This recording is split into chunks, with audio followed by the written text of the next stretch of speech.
사랑하는 저 자비하신 하나님 아버지, 오늘도 우리와 함께 해주시면 감사합니다.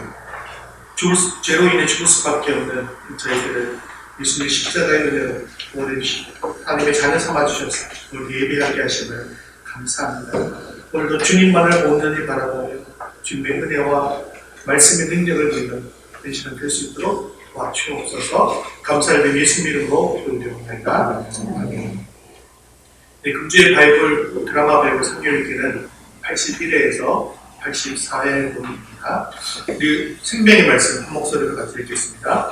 새로운 상 교제 히브리서 10장 24절에서 25절 말씀. 서로 돌아와 사랑과 선행을 격려하며 모이기를 패하는 어떤 사람들의 습관과 같이 하지 말고 오직 원하여 그날이 가까움을 볼수록 더욱 그리하자. 히브리서 10장 24절에서 25절 말씀.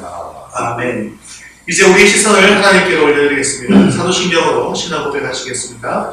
전능하사 천지를 만드신 하나님 아버지를 내가 믿사오며 그의 아들 우리 주 예수 그리스도를 믿사오니 이는 성령을 있게 하사 동정녀 마리아에게 나시고 본교 빌라도에게 고난을 받으사 십자가에 못 박혀 죽으시고 장사한 지 사흘 만에 죽은 자 가운데서 다시 살아나시며 하늘에 오르사 전능하신 하나님 우편에 앉아 계시다가 저리로서 산자와 죽은 자를 심판하러 오시리라. 성령을 믿사오며 거룩한 공예와 성도가 서로 교통하는 것과 죄를 사하여 주시는 것과 몸이 다시 사는 것과 영원히 사는 것을 믿사옵나이다. 아멘. 오늘도 우리 찬양을 받으신 하나님께 기쁨으로 찬양드릴 수 있기를 바랍니다. 찬송가 31장 찬양하라 복되신 구세주 예수 함께 찬양드리겠습니다. 우리 주님의 모든 찬양을 받을 시간 나가신 줄 믿습니다. 온 마음을 다하고 주님을 찬양합니다. 함께 찬양하라. 찬양하라 복되신 구세주 예수 백성들아 사랑을 전하세.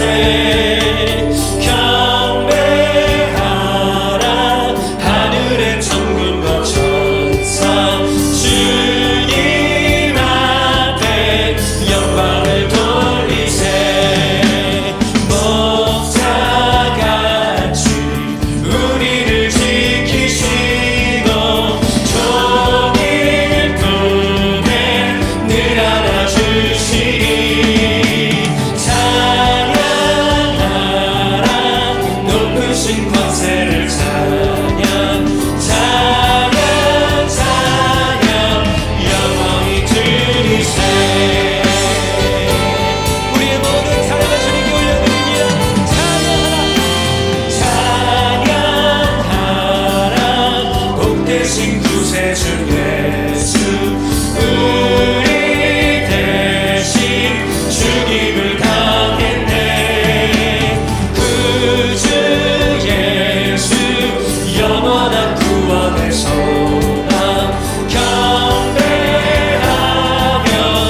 죄 지신 예수 그의 사랑 한없이 크셔라 찬양하라 높으신 권세를 찬양 영원히 그리 하나님의 영광의 박수로 찬양합니다. 주님 높이 받으시기 합당하신 주님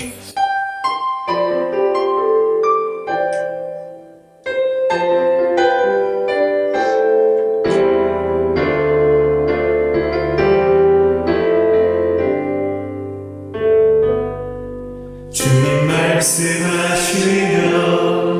내가 나가리다. 주님 뜻이 아니면 내가 멈춰서리다. 나의 가고 서는 것 주님 뜻에 있으니 오 주님 나를 이끄소서. 주님 말씀하시면 주님 말씀하시면 내가 나가리라. 주님 뜻이 아니면 내가 멈춰서리라. 나의 가고 서는 것 주님 뜻에 있으니 오 주님 나를 이끄소서. 뜻하신 그곳에 나 있기 원합니다. 이끄시는 대로 순종하며 살리니 연약한 내 영혼 통하여 일하소서. 주님 나라와 그 뜻을 위하여 뜻하신 그곳에 뜻하신 그곳에 나 있기 원합니다. 이끄시는 대로 순종하며 살리니 연약한 내 영혼 통하여 일하소서. 주님 나라와 그 뜻을 위하여 오 주님 나를 이끄소서.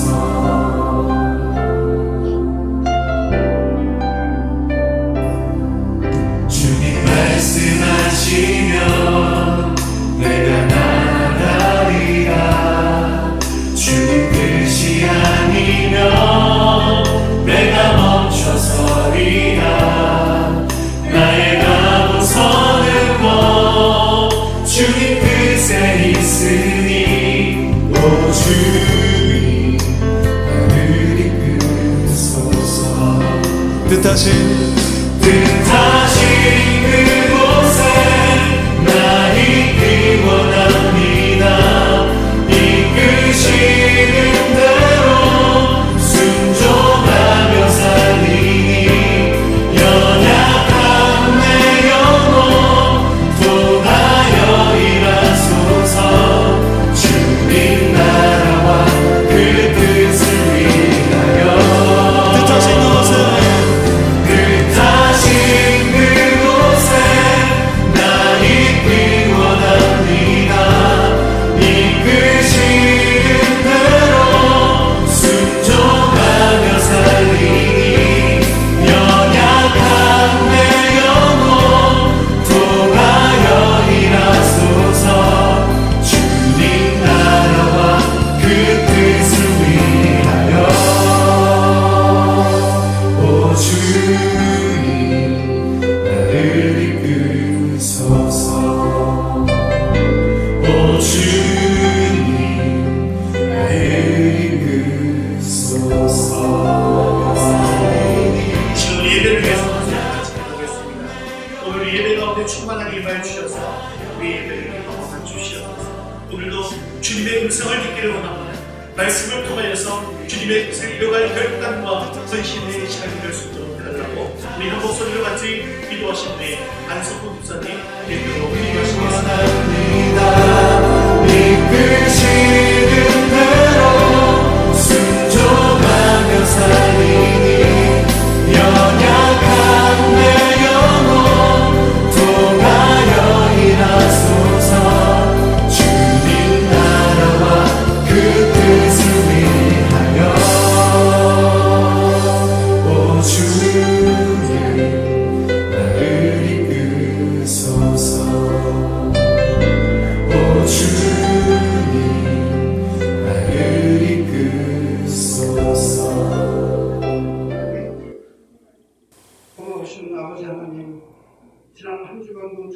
지켜주셔서 우리와 사랑 안에 거하게 하시고 오늘도 주님의 전으로 이끌어 주심을 감사드립니다.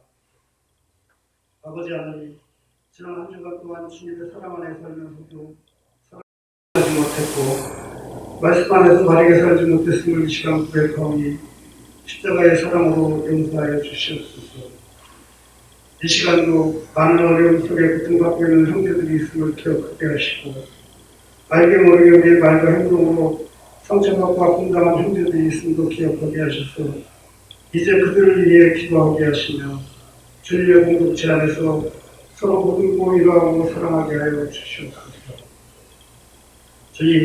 저희들이 이 예배를 통해 하나님의 사랑과 은혜를 체험하는 귀한 시간이 되게 하여 주시옵소서. 아버지 하나님, 저희 이더스교회를 위해 기도합니다. 주님의 크신 섭리로 이곳에 이더스교회를 세우셨사오니 우리 이더스교회를 통하여 이 지역이 복음화가 되게 하시고 절망하는 자에게 희망을 주시며 흔들리는 자에게는 평안을 주는 교회가 되게 하셔서 아버지의 사명을 잘 감당할 수 있는 교회로 축복하여 주시옵소서. 특별히 저희 제대로 세우신 목사님을 사랑하셔서 건강을 지켜주시고 가정을 지켜주셔서 육신과 세상의 근심에 시달리지 않고 온전히 주님의 사명을 잘 감당하시는 귀한 축복을 허락하여 주시옵소서. 아버지 하나님, 주님의 사랑과 은혜를 참으려 강조해준 마음으로 주님의 재단에 엎드린 성도들의 강도를 기억하셔서 병마로 인해 고통 중에 있는 성도를 치료해 주시고 가정의 어려움과 경제적인 어려움으로 강구하는 성도들의 기도를 긍휼히 여기사 친히 응답하여 주시기를 원하옵나이다. 이 시간도 주님께서 이 시간 예배 가운데 임재하셔서 이 예배를 친히 인도해 주시기를 원하오며 예수님 이름으로 감사기도 드립니다. 아멘.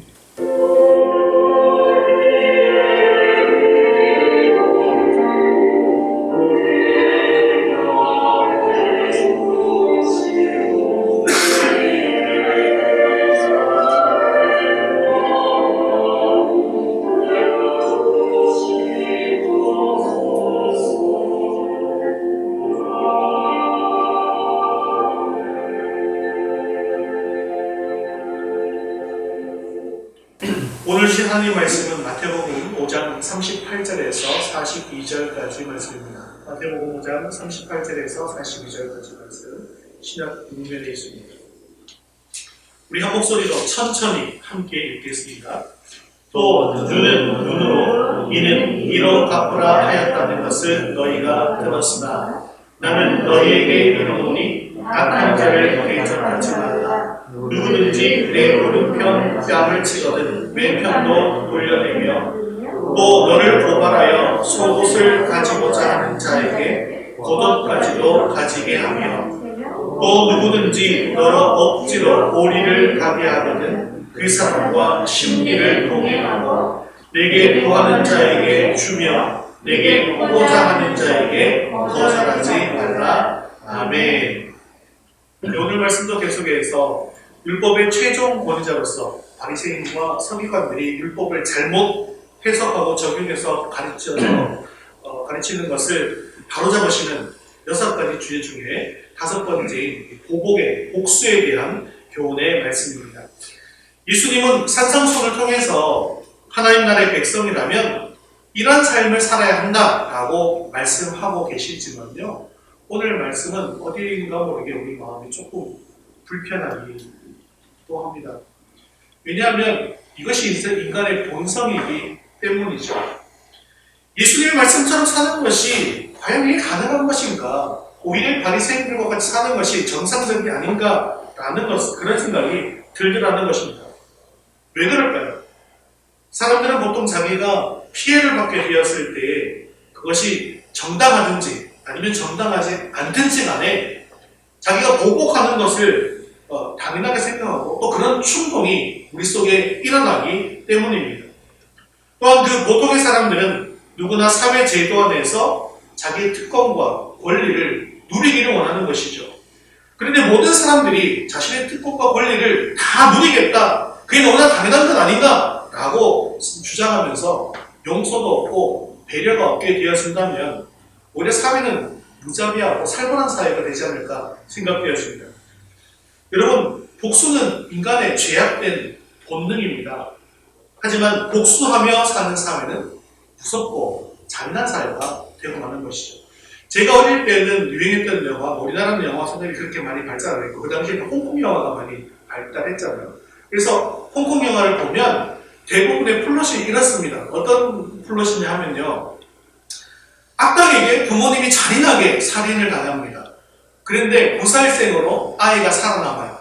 그런데 이 살아남은 아이는 자기 부모를 죽인 그 사람을 원수로 생각하고 누구를 찾아가나 하면 무술 고수를 찾아갑니다. 거기서 죽을 고생을 하고 무술을 익히죠. 10년 이상 무술을 익히고 난 뒤에 자기도 무술 고수가 됩니다. 그리고 어떤 짓을 하죠? 예, 그 악당을 다시 찾아갑니다. 근데 찾아가 보면 그 악당은 잘 살고 있어요. 큰 자기도 무술 도장을 열고 있고 잘 살고 있죠. 근데 그 사람을 찾아가서 무술 대결을 합니다.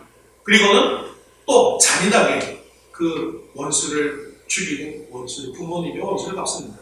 그리고 영화는요, 그런 카타르시스를 우리에게 안겨주고는 영화는 끝이 납니다. 근데 그 영화가 끝이 나지만 과연 그 영화가 끝일까요?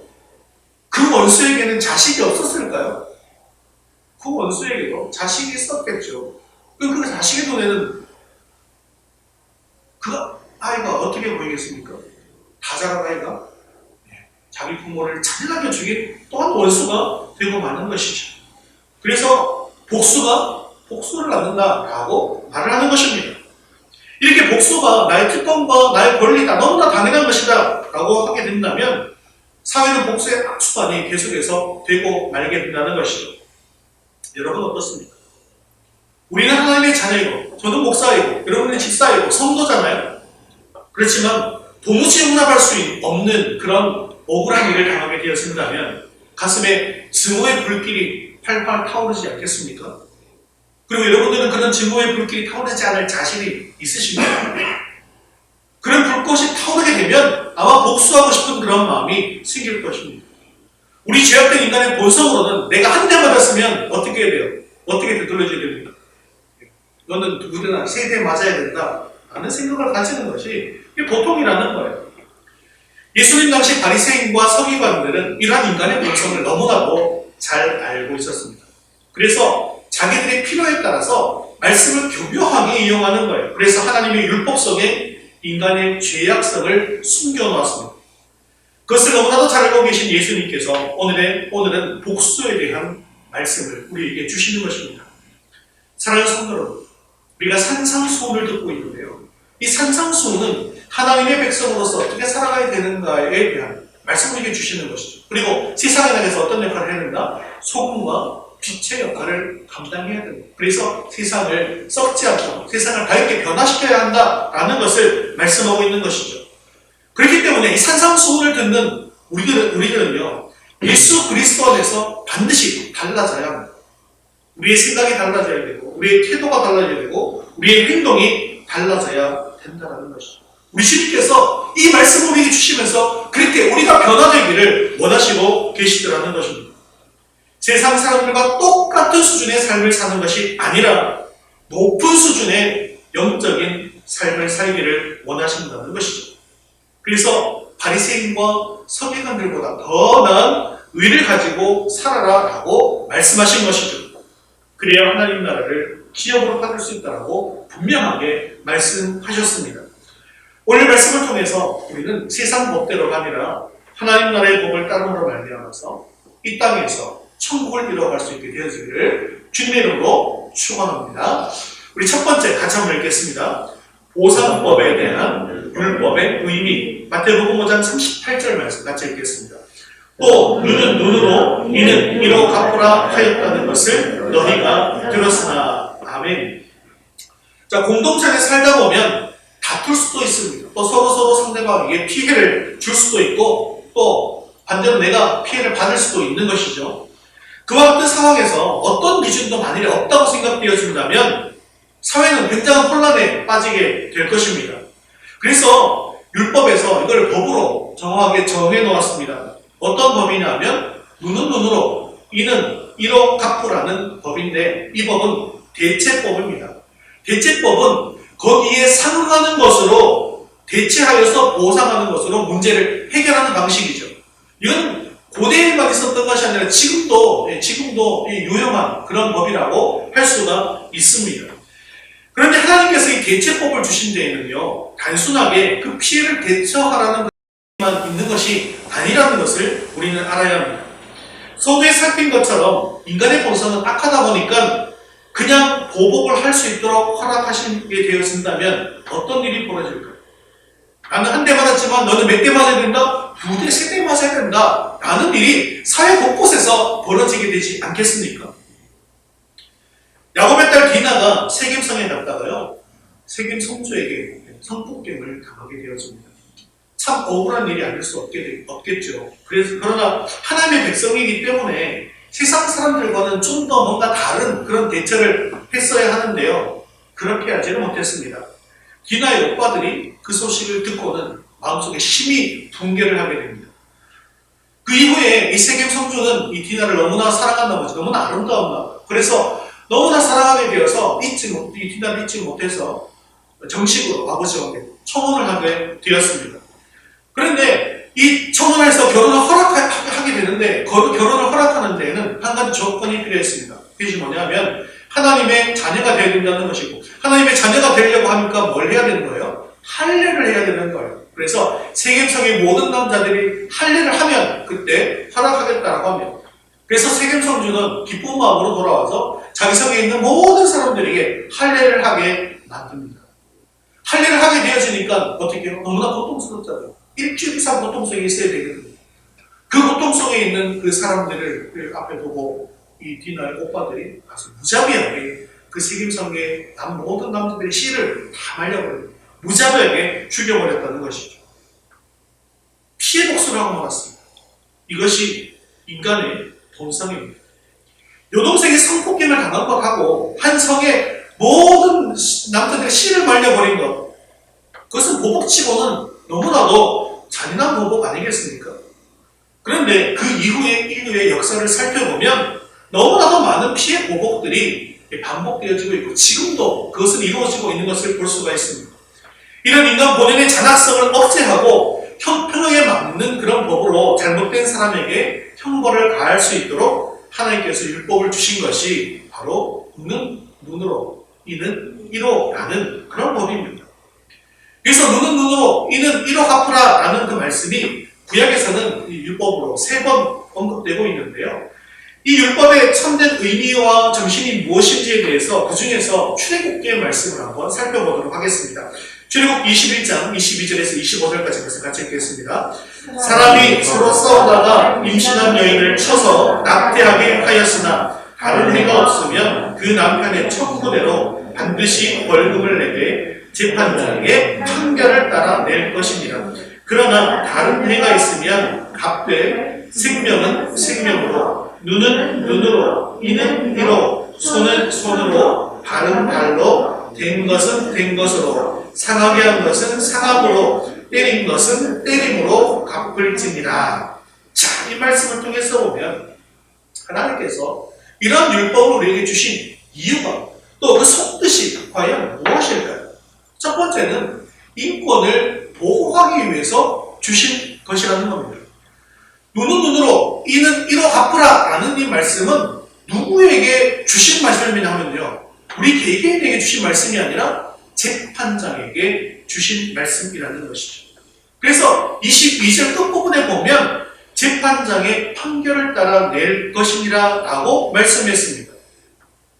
다시 말해서 이 보상법은 우리 개개인에게 적용해라 라고 주신 말씀이 결코 아니라는 것이죠. 본래는 재판장의 판결의 원리로서 주신 것입니다. 재판장이 공정한 판결을 할 수 있는 그런 원리로 주신 것이 바로 눈은 눈으로, 이는 이로 라는 말씀입니다. 그렇기 때문에 이 율법대로 한다면 개개인은 절대로 이 눈은 눈으로, 이는 이로라는 그런 갚을 권한이 없다라는 것이죠. 만일 개인적으로 원수를 갚게 되어진다면 법은 이렇지만 아마도 이 디나의 오빠들과 같은 상황들이 여러 군데에서 발생했을 것입니다. 뭐 그렇게까지 과하지 않더라도 우리가 그냥 아다시피 2-3배의 보복은 하지 않았겠습니까? 그것이 바로 타락한 인간의 본성이기 때문입니다. 그래서 하나님은 그런 인간들을 보호하시기 위해서 눈은 눈으로 이는 이로 갚도록 허용하셨다는 것이죠. 개인적으로는 허용하지 않으셨다는 것이죠. 반드시 재판장의 공정한 판결을 통해서만 보상하도록 허용하신 것입니다. 또한 재판장이 판결을 내릴 때 반드시 어떤 판결을 내려야 되냐면 눈은 눈으로 이는 이로라는 그런 판결을 내려야만 한다는 것입니다. 만약에 재판장이 이를 다쳐서 왔는데 판결은 눈으로 갚아라라고 이렇게 판결을 내리게 되어진다면 눈으로 갚게 된 그 사람은 또 어떻게 될까요? 나는 손해를 봤다고 생각하면서 또 속에 양심을 품게 되겠죠. 저 재판장의 원수다 이렇게 생각할 수도 있지 않겠습니까? 또 그러면서 복수심이 생기게 된다는 것이죠. 그래서 눈은 눈으로 이는 이로 갚으라는 것은 우리를 보호하시기 위해서 이 법을 주신 것이다라는 것을 알 수가 있습니다. 두 번째 또 어떤 속뜻이 있냐면 이웃 사랑을 배울 수 있도록 이 법을 주신 거라는 겁니다. 예컨대 내가 다른 사람 눈을 상하게 했어요. 그러면 이 법에 의하면 어떤 생각이 나게 들어야 합니까? 내가 어떤 처벌을 받게 되는 거예요? 나도 내 눈이 상하게 되는 거예요. 내가 어떤 사람의 눈을 파버렸어. 그럼 내 눈이 어떻게 내 눈도 파이게 되는 거예요. 그러니까 이 눈은 눈으로 갚아야 되는 이것들을 생각해 보면 내가 상대방을 함부로 해할 수 있습니까? 함부로 해할 수가 없는 거예요. 상대방을 해한 것이 결국 누구를 해하게 되는 거예요? 나를 해하게 된다는 그렇게 생각이 들지 않겠습니까? 따라서 우리는 이 법을 통해서 다른 사람의 몸도 내 몸과 같이 귀하게 여기는 법을 배우게 된다는 것이죠. 그것이 바로 이웃을 내 몸과 같이 사랑하라는 말씀의 원리가 되는 것입니다. 이와 같이 눈은 눈으로 이는 이로 갚으라는 이 말씀은 하나님이 우리를 너무나 사랑해 주셔서 재판장의 원리로 주신 것이고 또 재판장은 반드시 이 원리를 따라서 판결을 하도록 되어 있었습니다. 그리고 우리는 이 말씀을 통해서 이웃을 내 몸처럼 귀하게 여기면서 이웃 사랑하기를 내 몸처럼 사랑하는 것을 배우게 되는 것이죠. 이처럼 보상법, 이 눈은 눈으로 이는 이로 갚으라는 말씀의 근본 정신은 한마디로 사랑과 자비입니다. 이 법은 보상법이지만 사실은 보복과 복수의 비극이 벌어지지 않도록 이렇게 막으면서 또 피해는 최소한으로 줄이는 그런 방법이라는 것이죠. 즉 보복법, 보상법이지만 보복의 법이 아니라 근본적으로는 사랑과 자비의 법이다. 이것이 정신이다라는 것입니다. 그런데 바리새인들은 어떻게 했는지 두 번째가 적겠습니다. 바리새인들의 잘못된 가르침. 그래서 이 율법은 겉보기에는 일종의 보상법이자 보복법입니다. 하지만 아까 살핀 것처럼 율법의 본질은 사랑과 자비의 법입니다. 원래는 하나님이 율법을 통해서 더 큰 죄를 짓지 않도록 제한하기 위해서 만든 것이죠. 율법이 모든 원리가 다 그래요. 벌을 주시려고 만든 것이 아니라 우리로 하여금 죄가 얼마나 비참하고 참혹하고 죄가 얼마나 잘못된 것인가를 깨닫게 하시는 것이죠. 그래서 죄를 짓지 않도록 하는데 목적이 있는 것이죠. 그래서 하나님의 이 율법을 통해서 더 이상 죄를 짓지 않도록 제한하기 위해서 만든 법이었는데 바리새인과 서기관들은요, 인간이 복수하고 싶을 때 언제든지 복수할 수 있도록 합법적인 길을 열어주는 데 사용했다는 것입니다. 그런데 더 큰 문제가 있어요. 이게 뭐냐면 이 법은 반드시 공적으로만 사용되어야 되는데 어떻게 사용되었다? 개개인적으로 사용할 수 있도록 해주었다는 거예요. 각자가 편리하게 사용할 수 있도록 오히려 가르쳤다는 것입니다.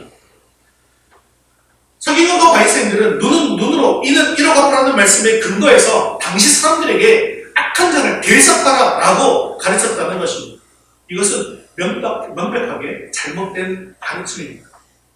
우선 눈은 눈으로 이는 이로 갚으라는 이 보상법의 적용을 그들은 잘못한 것입니다.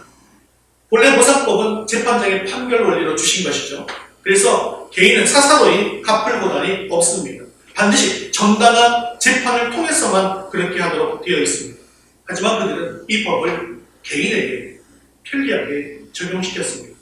그래서 그들은 악한 자들은 사사롭게 대적하도록 가르친 것이죠. 이러한 잘못된 가르침에 가장 큰 영향을 받았던 사람들이 바로 예수님 당시의 열심당원들이었습니다.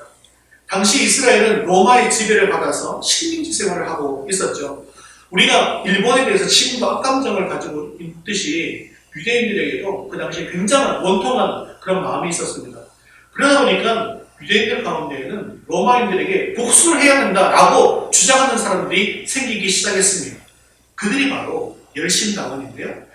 그들은 서기관과 이 바리새인들의 잘못된 가르침을 받게 되어서 눈은 눈으로 갚고 이는 이로 갚고 폭력은 폭력으로 갚아야 된다라고 주장했습니다. 그래서 그들은 로마 군인들을 향해서 살인과 폭력을 일삼았습니다. 그러면 로마 군인들은 가만히 당하고 있겠습니까? 로마 군인들도 즉시 보복할 수밖에 없는 것이죠. 그래서 그 당시에는 계속해서 복수를 낳을 수밖에 없었습니다.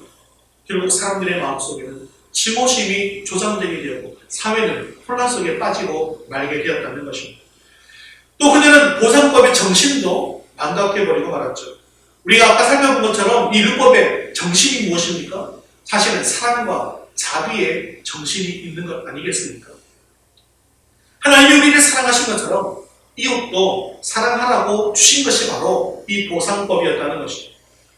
그렇기 때문에 하나님이 이 법을 주신 이유는 아무리 나에게 해악을 끼친 악한 사람이라 할지라도 그 사람을 사랑하시는 자비의 정신이 이 법 안에 들어있는 것입니다.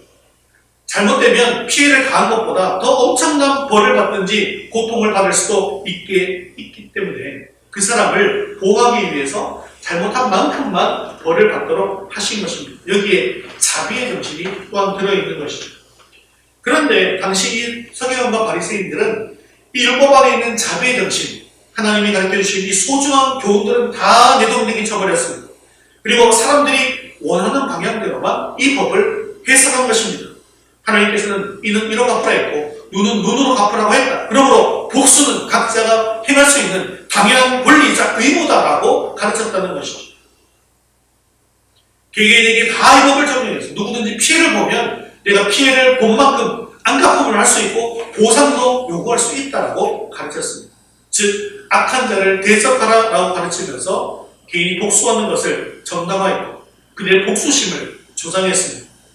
그렇게 겉으로는 법대로 잘 사는 것처럼 보였어요. 율법을 잘 지키는 것처럼 보였어요. 하지만 이런 바리새인과 서기관과 같은 의로는 결코 하나님의 나라에 들어갈 수가 없다고 하는 것이 바로 예수님의 말씀인 것입니다.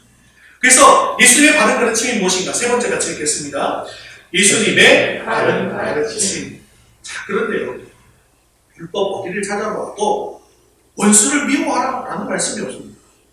그리고 원수를 갚아라 라고 하는 말씀도 없습니다. 율법인 레위기 19장 18절은 이렇게 말씀하고 있습니다. 이 신약 말씀이 아니에요. 레위기 율법의 말씀 같이 읽겠습니다. 원수를 갚지 말며 동포를 원망하지 말며 내 이웃 사랑하기를 내 자신과 같이 사랑하라. 나는 여호와이니라. 아멘. 신약의 말씀이 아니에요. 구약의 말씀이라는 거죠. 이게 바로 정신이에요. 율법의 정신이라는 것이죠. 그래서 예수님은 이렇게 잘못 가르치고 있는 서기관과 바리새인들을 나무라시고 이 법 안에 들어있는 근본적인 하나님의 말씀의 취지가 무엇인가, 정신이 무엇인가, 그것을 다시금 일깨우고 계시는 것입니다. 우리 39절 상반절 말씀 같이 읽겠습니다. 나는 너희에게 이르노니 악한 자를 대적하지 말라. 너희들이 지금 알고 있기로는 악한 자를 대적하는 것으로 알고 있지만 그것이 아니라 악한 자를 대적하지 말라고 하십니다. 악한 자라고 해서 보복하려고 복수하려고 생각하지 말라는 것입니다. 내가 어떤 피해를 보았다고 해서 개인적으로 그 악한 사람에게 보복을 한다든지 개인적으로 안갚음을 한다고 하는 것은 하나님의 자녀다운 태도가 아니다라는 것입니다. 물론 우리는 이 말씀을 들을 때 마음 한구석으로는 동의하지 않고 싶잖아요. 그죠? 이상적으로는 참 좋은 말인데 이건 이게 유토피아지. 너무나 비현실적인 건 아닌가. 예수 믿는 사람이라고 해서 날마다 세상 사람들에게 또 사회에게 당하기만 하라는 말인가? 나는 그럴 수 없어 라고 우리가 생각할 수도 있는 거예요.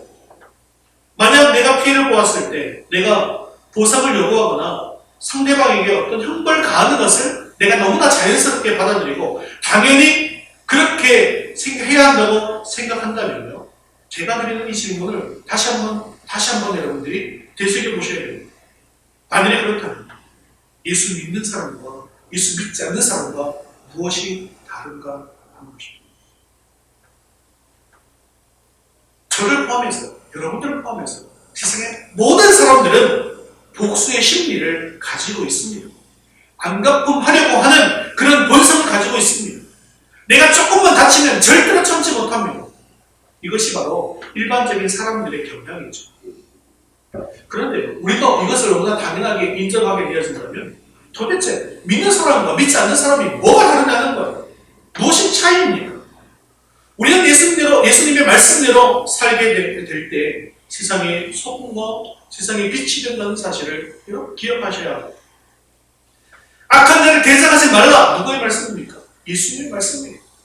그 말씀대로 우리가 살면 예수 믿는 사람다움을 세상에 보여주는 것이고, 만일에 악한 자를 대적하지 말라는 말씀이 너무나 비현실적이야 라고 생각하면서 세상 사람들이 사는 것처럼 이것도 잘못된 것은 아니잖아 라고 하면서 똑같이 반응하게 되어진다면 우리는 예수 믿는 사람들의 모습을 세상에 보여줄 수가 없다는 것입니다.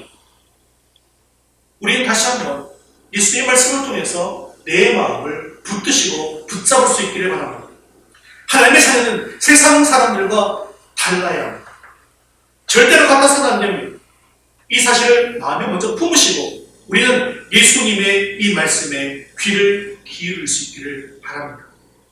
내 감정과 내 생각은 잠시 접어두시고 내가 세상 앞에서 하나님의 자녀다움을 보여주려면 이 말씀을 들어야 하고 또한 이 말씀대로 살아야 한다는 것을 기억하십시오.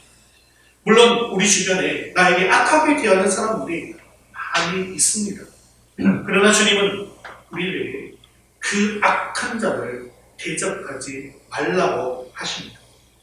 대적한다는 말은요, 복수한다는 말이고, 또 대적한다는 말은요, 내 마음속에 악감정을 품고 그 사람을 대한다라는 그런 뜻입니다. 자, 그렇다면 어떻게 해야 된다는 거예요? 예수님의 이 말씀의 뜻은요, 로마서 12장 17절에서 21절까지 말씀을 보면 우리가 더 잘 알 수가 있는데요. 우리 17절, 자, 말씀 한번 같이 읽겠습니다. 아무에게도 악을 악으로 갚지 말고 모든 사람 앞에서 선한 일을 넘어하라. 너희가 친히 원수를 갚지 말고 하나님의 진노하심에 맡기라. 원수 갚는 것이 내게 있으니 내가 갚으리라. 악에게 지지 말고 선으로 악을 이기라. 아멘. 세상법은요, 대체법이잖아요. 도산법이잖아요. 그래서 악은 악으로 이기는 것입니다. 그런데 하나님은 선으로 악을 이기라라고 말씀하십니다. 세상에서 원수는 원수로 갚는 것 너무나도 당연한 일입니다. 그게 도덕법입니다. 심지어. 그래서 이런 말 있지 않습니까? 내 눈에서 눈물이 나게 하면 네 눈에서는 피눈물이 나게 하겠다. 네 씨를 말려버리겠다. 삼족을 멸해버리겠다. 그러나 주님의 교훈은 악은 악으로 갚지 말라. 악한 자를 대적하지 말라. 칼을 쓰는 자는 칼로 말한다. 그래서 선으로 악을 이겨라 라고 말씀하고 계시는 것입니다. 그러면 어떻게 선으로 악을 이길 수 있는 것입니까? 마태복음 5장 39절 하반절에서 41절까지 말씀을 대표적으로 살펴보겠습니다.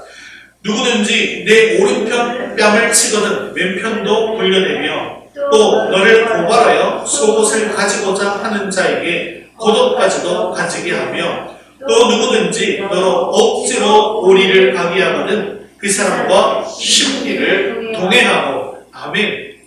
먼저 오른편 뺨을 치거든 왼편도 돌려대주오라고 말씀하고 있습니다. 그런데 우리는 여기서 오해하지 말아야 될 부분이 있습니다. 만일에 깡패 같은 사람이 나를 막 때리는데 그 사람한테서 이쪽도 때려보세요, 저쪽도 때려보세요 하면 되겠어요, 안 되겠어요? 죽을 수도 있어요, 그러면. 그렇죠? 이렇게 하는 말씀이 아니에요. 그때는 어떻게 됩니까? 만약에 그 사람 때리면 어떻게 돼요? 걸어만 날 살려라. 빨리 도망가야 되는 것입니다. 그죠? 그렇게 하라고 주신 말씀이 아니라는 것입니다. 그런데 예수님께서 오른편 뺨을 치거든 왼편도 돌려대라 라고 하신 말의 뜻이 뭐냐면요. 이게 오른편 뺨이라고 하면 보통 이제 유대인들은 오른손을 주로 쓰잖아요. 오른손으로 오른편 뺨을 치려고 하면 어떻게 돼요? 이거 지난번에 제가 말씀드린 적이 있는데 이렇게 치면 어떻게 돼요? 왼편 뺨을 맞게 되죠. 그럼 오른편을 맞으면 어떻게 돼요? 이렇게 치나요? 어떤 사람들이? 아니죠. 어떻게 해요? 이렇게 치게 되죠. 그죠? 근데 뺨 맞는 것 자체는 굉장히 모욕적인 기분이 나쁜데 어떻게 해요? 손등으로 탁 맞으면 어떻게 더 모욕적인 거죠. 그래서 그 당시에도 이 손등으로 치는 건 굉장한 모욕이었습니다. 특히 이 로마 사람들이 이 유대인들을 볼 때 이 사람들 깨끗하게 보지 않아서 굉장히 더럽다고 봤거든요. 그러다 보니까 어떻게 해요? 자기 손바닥으로 치면은 손바닥이 더러워진다는 생각하니까 어떻게 치는 거예요? 손등으로 치는 거예요. 아주 경멸하는 그런 행동입니다. 이것이 바로. 그래서 상대가 나를 굉장히 모욕하고 굉장히 경멸한다 할지라도 뭐 하지 말고 대적하지 말고 어떻게 하라는 거예요? 그 모욕을 그대로 감내하는 거예요. 엄청난 모욕을 당했지만 한 번 더 그 모욕을 당하더라도 감내해라 라는 그런 뜻입니다. 그러면요, 내가 이걸 감내하면 이 모욕은 누구에게로 돌아가는 것입니까? 하나님 아버지가 돌아가시는, 하나님께 우리는 맡기게 되는 것입니다. 그러면 하나님께서 그 사람을 채찍으로 치시는지 아니면 하나님께서 그 마음을 돌이키셔서 회개하게 하셔서 새 사람으로 태어나게 하시는지 하는 것이죠. 우리는 하나님의 자녀이기 때문에 하나님께 맡겨드리는 것이죠. 이것이 바로 오른편 뺨을 치거든 왼편도 돌려대는 것입니다. 이것이 바로 선으로 악을 이기는 법이고 왼뺨도 돌려대는 방법입니다. 여러분, 기득두 목사님에 대한 이야기도 많이 들어보셨죠? 그는 평양 제1의 깡패 두목이었습니다. 기골이 장대하고 힘이 세고 난폭한 사람이었기 때문에 아무도 그 사람을 가까이 하지 않았고 그가 가면 도망가기 바빴어요. 근데 어느 날 그가 선교사를 돌로 친 적이 있었습니다. 그런데 그 선교사님은 이 말씀을 기억하고 그를 악으로 대하지 않았습니다. 그리고 용서했어요. 그걸 보고 기득두가 마음속에 깊은 감동을 받게 됩니다. 그래서 예수님을 믿게 되었죠. 그가 예수님을 믿고 거듭나게 되니까 내가 얼마나 큰 죄인인가, 내가 여태까지 얼마나 큰 죄를 지은 사람인가, 추한 사람인가 라는 것을 깨닫게 되었습니다. 그래서 주님 앞에 철저하게 회개하고 나의 옛사람은 이제 예수와 함께 십자가에 못 박았다라고 고백한 후에 사람들에게 옛날에 기득두가 죽었다라고 써서는 부고장을 보냈습니다. 사람들은 기득두를 너무나 잘 알고 있잖아요. 이 소식을 이 부고장을 받게 되었지만 반신반의했어요. 과연 예수를 믿었다고 사람이 저렇게 바뀌게 되었을까? 그래서 어떤 사람이 정말로 깡패 기득두는 죽었는가? 옛사람은 죽었는가? 라는 것을 시험해 보기도 했습니다. 추운 겨울날이었는데요. 성경책을 들고 가는 기득두에게 양동이 하나에 찬물을 가득 담아서 그냥 뒤집어 씌워버렸습니다. 머리끝부터 발끝까지 흠뻑 젖었습니다. 그런데 이렇게 그 추위에 물을 뒤집어 쓴 기득두는 씩 웃으면서 이렇게 말했습니다. 자네, 내가 만약에 옛날에 기득두가 죽지 않았다고 한다면 지금 죽게 되었을 것이겠어요. 참으로 기뻐하게 이렇게 웃으면서 편안하게 대답하는 그 모습을 보고 물을 본 사람이 감동을 받게 되었습니다. 그리고 예수님을 믿게 되었던 것이죠. 이처럼 악한 일을 당했다 할지라도 보복하지 않고 모욕을 끝까지 참고 하나님께 맡기는 삶을 살게 되었을 때 사람들은 우리를 통해서 하나님을 발견하게 되는 것입니다. 또 속옷을 가지고자 하는 자에게 겉옷까지도 가지게 하며 라는 것은 어떤 사람이 부당하게 자기의 재산에 손해를 당하게 한다 할지라도 그것으로 끝내라는 것이죠. 사실 속옷이 더 중요합니까? 겉옷이 더 중요합니까? 요즘 마찬가지죠. 속옷보다는 겉옷이 더 비싸죠. 그렇지만 그 당시는 속옷보다는 겉옷이 더 중요했습니다. 왜냐하면 이 겉옷은 그 사막기후라는 것이 낮에는 굉장히 덥지만 밤에는 또 굉장히 쌀쌀하고 춥거든요. 그래서 영하로 떨어지지 않아도 10m가 되면 막 용사하는 이런 일도 발생하거든요. 그래서 이 겉옷은 혹시나 바깥에 자게 될 때 뭘로 쓰다면 이불로도 사용되는 것이죠. 그러다 보니까 생존의 문제하고 관련이 있는 거고요. 그리고 너무나 뜨거운 사막 같은 경우에는 오히려 겉옷 같은 걸로 이렇게 그늘을 만들어서 있으면 더 시원한 것을 볼 수가 있습니다. 오히려 햇빛에 드러나는 것이 더 더울 수도 있는 것이죠. 그래서 겉옷이 더욱더 중요한 것인데 결국 내 재산상의 손해를 보게 된다 할지라도 더 큰 손해를 보게 된다 할지라도 뭐해라 감내하라는 그런 뜻이 되어지는 것입니다. 세상 사람들은 어떻게든 자기의 소유를 지키려고 거기에 목숨을 걸지 절대로 손해보려고 하지 않습니다. 하지만 우리는요 세상 사람들과 다릅니다. 하나님의 자녀들이라는 것이죠. 즉 이 복이라고 하는 것은 하늘로부터 내려오는 것이고 하나님으로부터 주어지는 것이지 내가 움켜쥐고 있다고 해서 그것이 복이 되지 않는다라는 것입니다. 모든 소유는 하나님의 것이고 하나님께 받는 삶을 살면서 자기 소유에 집착하지 않는 그런 삶을 살라고 주님께서는 말씀하는 것입니다. 또 억지로 오리를 가게 하거든 그 사람과 심리를 동행하고 라는 것은요, 이 오리를 그냥 가자고 하는 것이 그냥 좀 가줄래 이 정도가 아니고 부당한 요구를 하는 거예요. 억지로. 여러분 구레네 시몬 기억하시죠? 시몬이 뭐한 사람입니까? 예수님의 십자가를 대신 지고 올라가는 사람이죠. 예수님이 탈진해서 도저히 십자가를 지고 갈 수 없으니까 로마 군사 군인이 그 사람을 지목하는 거예요. 네가 들어 이렇게 하는 거죠. 그 사람이 들 책임이 있는 거예요. 원래는 책임과 의무가 전혀 없어요. 그런데 어떤 상황이에요? 식민지 상황이잖아요. 군인이 와서 하라 그러면 부당한 정말 해야 되는 거예요. 이런 상황을 얘기하는 거예요. 내가 안 해도 되는데 억지로 오리를 가게 하는 거예요. 그런데 심리를 동의해 줘라는 말은 억지로 오리까지만 가지 말고 그냥 어차피 하게 된 것이라면 어떤 마음으로 하라는 거예요? 기쁜 마음으로 하는 거예요. 기쁜 마음으로 오리 정도만 가고 또 오리로 끝내지 말고 더 기쁜 마음으로 심리를 한번 동행해 주어보라는 것입니다. 기왕 이렇게 된 거 기쁜 마음으로 그를 위해서 섬기고 헌신해 주라는 것입니다. 누가 나를 이용해서 뭔가 해먹으려고 할 때 막을 수 있으면 물론 막아야죠. 하지만 도무지 피할 수 없는 그런 상황이라고 한다면 차라리 기쁜 마음으로 억울해하지 말고 아예 그를 위해서 희생할 것은 희생하고 섬겨주어라는 것입니다. 나의 시간과 에너지가 부당하게 빼앗기는 것에 대해서 아까워하지 말라는 것입니다. 그렇게 기독교를 탄압하고 그렇게 많은 사람들을 죽였던 그 로마가 변하지 않을 것 같았던 그 로마가 결국 기독교로 덮이게 된 이유가 무엇 때문이었을까요? 예수님의 말씀처럼 산 그리스도인들이 곳곳에 마음이 있었기 때문입니다. 웬만해서는 사람들이 감동받지 못합니다. 남들이 하는 수순으로 우리가 어떻게 예수님의 사랑을 증거할 수 있겠습니까? 내 생각 이상의 섬김과 헌신이 있어야만 합니다. 그리고 그것이 한 번뿐이 아니라 지속적인 삶이 되고 그것이 내 삶의 행동의 습관이 되고 그리고 그것이 내 삶 속에서 인격이 될 때, 내 성품이 될 때에 사람들에게 감동이 일어나게 되는 것입니다. 이것이 바로 악으로 대하지 말라는 주님의 말씀의 핵심이라는 것이죠. 사랑하는 성도 여러분, 내가 모욕을 당하고 내가 손해를 보고 고통을 당하고 상대방을 미워하지 않고 복수하지 않고 그런 예수님의 마음을 우리가 소유해야 합니다. 이 마음이 누구의 마음이라고요? 예수님의 마음이라고. 우리가 예수님을 따르기를 원하고 예수님처럼 되기를 간절한 소망을 가지고 신앙생활을 한다면 내 마음속에는 예수님의 마음이 가득 찰 수밖에 없습니다. 그럴 때 예수님이 다스리는 천국이 우리 마음속에 임하게 되어지고 그렇게 될 때에 우리는 악한 사람들까지도 포용할 수가 있게 되어진다는 것이죠. 예수님께서는 결코 악한 자들을 미워하거나 보복하지 않으셨습니다.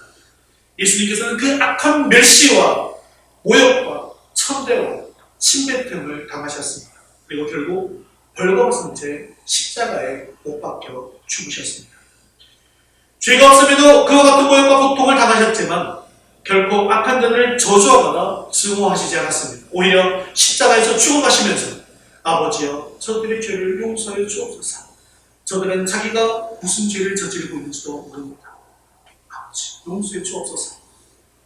이것이 바로 우리 주님의 마음이었습니다. 예수님을 믿는 자들은 하나님의 자녀는 이런 마음을 지녀야 한다는 것입니다. 예수님께서는 악한 자들을 언제나 불쌍히 여기셨습니다. 남을 괴롭히고 남에게 피해를 주는 사람을 보실 때마다 불쌍히 여기셨습니다. 그렇기 때문에 세리들이 예수님 곁으로 오는 것입니다. 천기들이 또 죄인들이 예수님 곁으로 가까이 왔습니다. 예수님이 그들을 죄인이라고 경멸하고 정죄했다면 그들이 감히 어떻게 예수님 앞으로 나올 수 있었겠습니까? 그들을 불쌍히 여겼기 때문에 그들이 가까이 온 것이죠. 예수님께서는 악한 자들이 나중에 감동을 받아서 하나님 앞에 회개하고 돌아올 수 있도록 이렇게 우리에게 이 말씀을 주신 것입니다. 자신들이 예수님을 십자가에 못 박았음에도 예수님은 복수하지 않으시고 미워하지 않으시고 용서하시고 품으신다는 것을 나중에 알고 나서 주님 앞으로 돌아온 것입니다. 여러분, 베드로가 그 유대인들에게 설교할 때 수천 명의 사람들이 돌아왔습니다. 그들은 얼마 전까지만 해도 예수를 못 박아라, 못 박아라 소리치던 사람들이었습니다. 그런 사람들이었지만 베드로의 설교를 통해서 자신들의 악을 악으로 갚지 않으시고 우리를 사랑하시는, 우리를 용서하시는 예수님을 보게 되었습니다. 그래서 그들이 예수님을 믿고 하나님 앞에 무릎 꿇게 되었다는 것이죠. 사랑하는 성도 여러분, 예수님처럼 악한 자를 미워하지 마십시오. 보복하지 마십시오. 예수님처럼 나에게 해를 끼친 악한 자들을 오히려 불쌍히 여길 수 있게 되어지기를 바랍니다. 그럴 때에 그 모습을 통하여서 나를 통해 하나님을 세상 사람들이 보게 될 줄로 믿습니다. 말씀을 맺겠습니다. 우리가 세상에서 부름받은 하나님의 백성이 된 목적이 과연 어디에 있을까요? 우리 베드로전서 3장 9절에 보면 베드로가 이렇게 말씀하고 있습니다. 같이 읽겠습니다. 악을 악으로, 욕을 욕으로 갚지 말고 도리어 복을 빌라. 이를 위하여 너희가 부르심을 입었느니라. 아멘. 악인이 너무나 많은 이 세상에서 악을 악으로 갚지 않아 악인을 위해서 기도하며 복을 비는 우리의 모습을 세상 사람들이 보게 된다는 것이죠. 그리고 살아계신 하나님 앞으로 나아보러 하는 것, 이것을 위해서 하나님께서 우리를 부르셨다는 것입니다. 우리도 오늘 말씀을 마무리하는 시점이지만 여전히 우리는 마음이 약해서 예수님의 말씀대로 살 자신이 없는 내 모습을 또 한 번 발견하게 될 수 있습니다. 참으로 행하기 어려운 말씀입니다. 그런데 그것은 내 마음과 내 힘으로 하려고 하기 때문에 그런 생각이 드는 것입니다. 주님은 우리에게 성령을 선물로 보내주셨습니다. 즉, 성령 받은 사람은 누구의 마음으로 살 수 있다는 거예요. 예수님의 마음을 가지고 살 수 있다는 거예요. 예수님이 내 속에 살아계시다는 거예요. 그래서 우리는 이미 주님이 다스리는 하나님의 나라에 살고 있는 것입니다. 그리고 우리는 세상으로 나아가는 하나님의 거룩한 백성이 되었다는 사실을 기억하셔야 합니다. 내 마음과 내 힘으로 결코 이런 삶을 살 수는 없습니다. 하지만 예수님의 마음을 품고 예수님께 맡겨드리게 되어진다면 말씀대로 악인을 대접하지 않을 수 있습니다. 그렇습니다. 하나님은 우리를 세상의 소금과 빛으로 삼아주셨고 우리를 축복의 통로로 세워주셨습니다. 주님의 뜻에 따라 사는 그런 삶과 행동이 세상과 다르기 때문에 처음에는 무시를 당할 수도 있고 또한 피해를 받을 수도 있습니다. 하지만 결국 우리의 삶을 통해서 세상을 바꿀 수 있게 되어질 것입니다. 하나님의 백성 한 사람 한 사람이 자신이 있는 그 자리에서 우리의 가족과 이웃과 학교와 회사와 나라와 세계까지도 변화시킬 수 있습니다. 나를 통하여서 놀라운 하나님의 나라가 임하게 될 줄로 믿습니다. 이것을 믿으시고 말씀에 순종하는 저와 여러분들 있기를 주님의 이름으로 축원합니다. 다 같이 자리에서 일어나셔서 그가 다스리는 그의 나라에서 함께 찬양을 드릴 텐데요. 오늘 처음 불러보는 찬양이고 찬양이 쉽지만 않습니다. 하지만 가사를 묵상하시면서 그런 나라에 우리가 임하고 그런 나라에 우리가 살고 하나님 나라가 임하기를 그런 마음을 가지시고 함께 찬양해 주시기 바랍니다.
우리가 하늘과 땅의 동로야.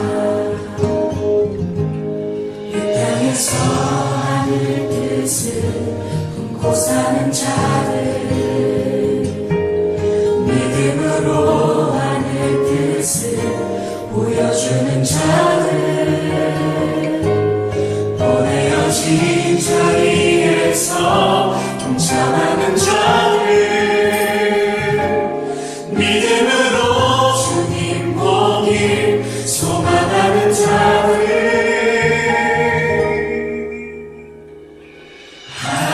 하나님이 세상을 지으사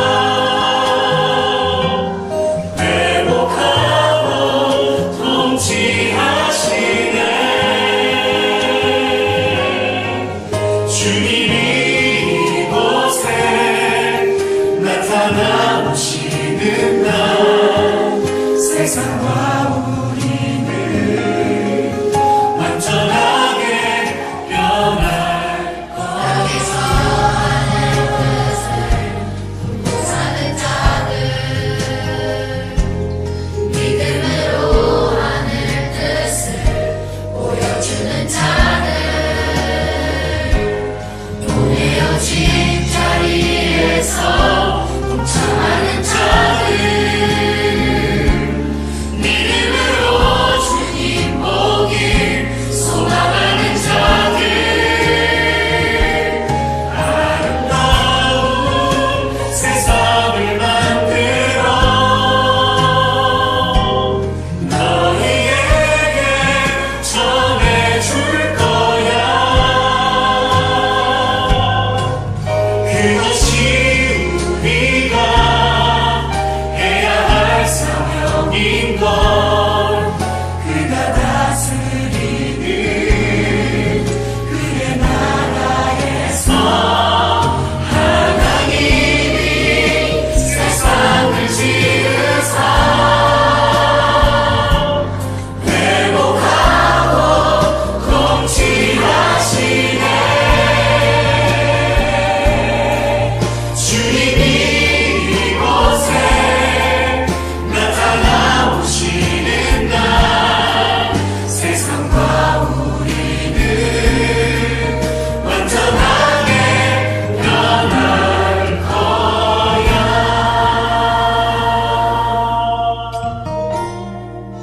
이미 왔으나 아직 오지 않은 지금 여기 임한 그 나라 지금 이루어가고 앞으로 이루어갈 평화의 나라 하나님 우리 한 목소리를 같이 말씀을 들고 기도하겠습니다.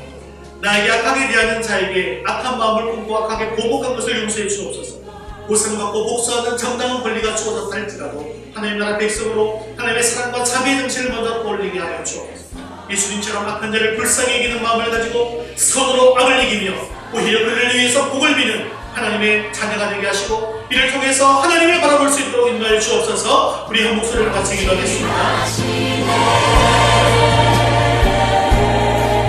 주님이 이곳에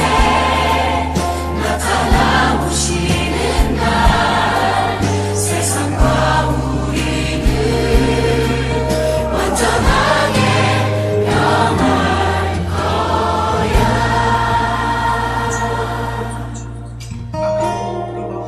이미 왔으나 아직 오지 않은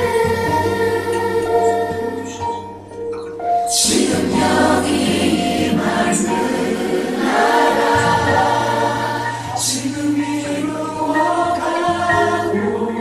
앞으로 나를 위해서 평화의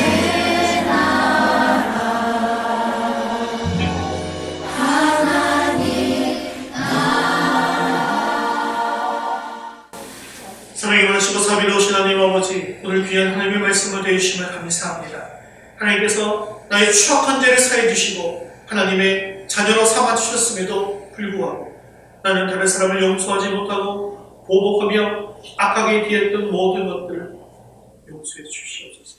우리는 하나님의 자녀로서 세상 사람들과는 다른 삶을 살 수 있기를 원합니다. 보상받고 복수하는 것이 나에게 정당한 권리라 할지라도 하나님 나라 백성으로 하나님의 사랑과 자비의 정신을 먼저 떠올리게 하옵소서. 아무 죄가 없음에도 모욕받고 고난받고 십자가를 진 예수님께서 악한 자들을 불쌍히 여기신 것처럼 우리도 예수님의 마음을 품게 하시고 선으로 악을 이기게 하옵소서. 하나님의 자녀이자 하나님의 백성으로서 나에게 악하게 대한 일을 위해서 오히려 복을 빌고 기도하는 삶을 살게 하옵소서. 이렇게 이 땅에서 수고와 빛의 사명을 다함으로 말미암아 이 땅에 하나님 나라를 이루어갈 수 있도록 도와주시옵시고 나를 통해서 예수 그리스도의 복음이 흘러넘칠 수 있도록 인도해 주시옵시고 이 복음을 위해서 귀하게 쓰임받는 저희 모두가 되게 하여 주옵소서. 코로나로 인해 많은 이들이 어려움을 겪고 있습니다. 이제 백신 접종이 재개되고 또 10% 정도 되는 국민들이 접종을 하게 되었습니다. 빠른 시일 내에 많은 이들이 면역을 얻어서 일상이 회복되게 하여 주옵소서. 또한 코로나로 인해 수고하고 있는 모든 의료진들이 지치지 않도록 힘을 더해 주시옵시고 코로나병에 걸린 많은 사람들 회복될 수 있도록 치유될 수 있도록 주님 은혜를 내리고 주옵소서. 사랑이 많으시고 자비로우신 하나님 아버지, 이번 한 주간도 우리의 삶을 붙들어 주셔서 믿음의 길로 인도해 주시기를 원합니다. 우리에게 성령의 능력을 부어 주옵소서. 불화가 있고 미움과 욕심이 있는 곳에 사랑과 섬김과 나눔으로 말미암아 하나님의 역사심을 보여주시옵소서. 또한 세상의 헛된 것들에 마음을 두지 말게 하시고 주 예수께 조용히 나아가 내 마음의 모든 것들을 내려놓게 하시고 전심으로 주님 앞에 나아갈 때 나의 모든 아픔과 고통과 모든 어려움들을 다 싸매어 주시옵소서. 그래서 영에 속한 사람이 되어 이 땅에 살아갈 때 육적인 것에 사로잡히지 말게 하시고 오직 하늘의 영광만을 구하며 이 땅에 감당해야 할 모든 것들을 온전히 감당해 나가는 저희 모두가 되게 하여 주옵시고 이 땅에 사는 동안 하늘의 복이 우리 가정들마다 충만하게 하여 주시옵소서. 우리의 생명 되시고 소망 되시고 예수 그리스도의 이름으로 기도합니다. 아멘. 이제는 우리 주 예수 그리스도의 은혜와 하나님 아버지의 크신 사랑하심으로 성령님의 위로 교통하시니 하나님의 자녀로서 예수님의 마음을 품고 악한 자에게 보복하지 않고 오히려 복을 빌며 하나님 나라를 이루어가기를 원하는 사랑하는 모든 성도들 머리머리 이제부터 영원까지 함께 있을지어다. 아멘.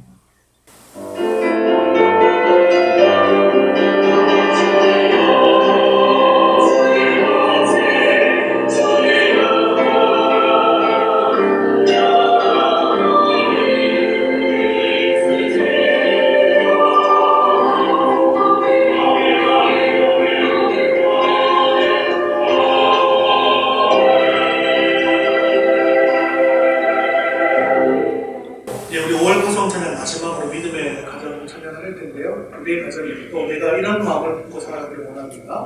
또 우리 모든 가정들이 이렇게 되기를 원합니다라는 마음을 품고 찬양드리겠습니다.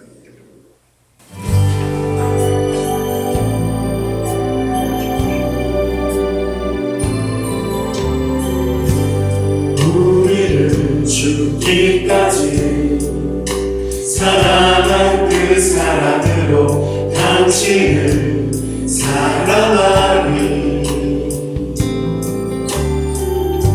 약속하신 축복의 말씀 굳게 믿으며 믿음의 과정 세우리.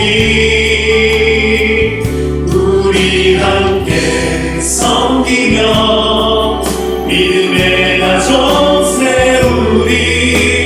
멋진 새바다 원하실 때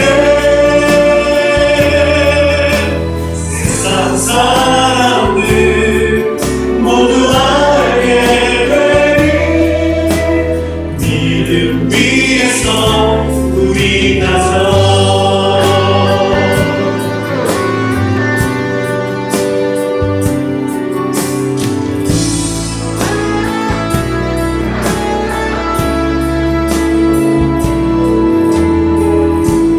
우리의 가정을 생명으로 충만하리. 은혜와 사랑으로 우리의 사랑은 이 이스라엘에서 이는 것 주님 보이신대요. 우리 함께 섬기며 주님 모습 닮아가리 주님께까지 자라나리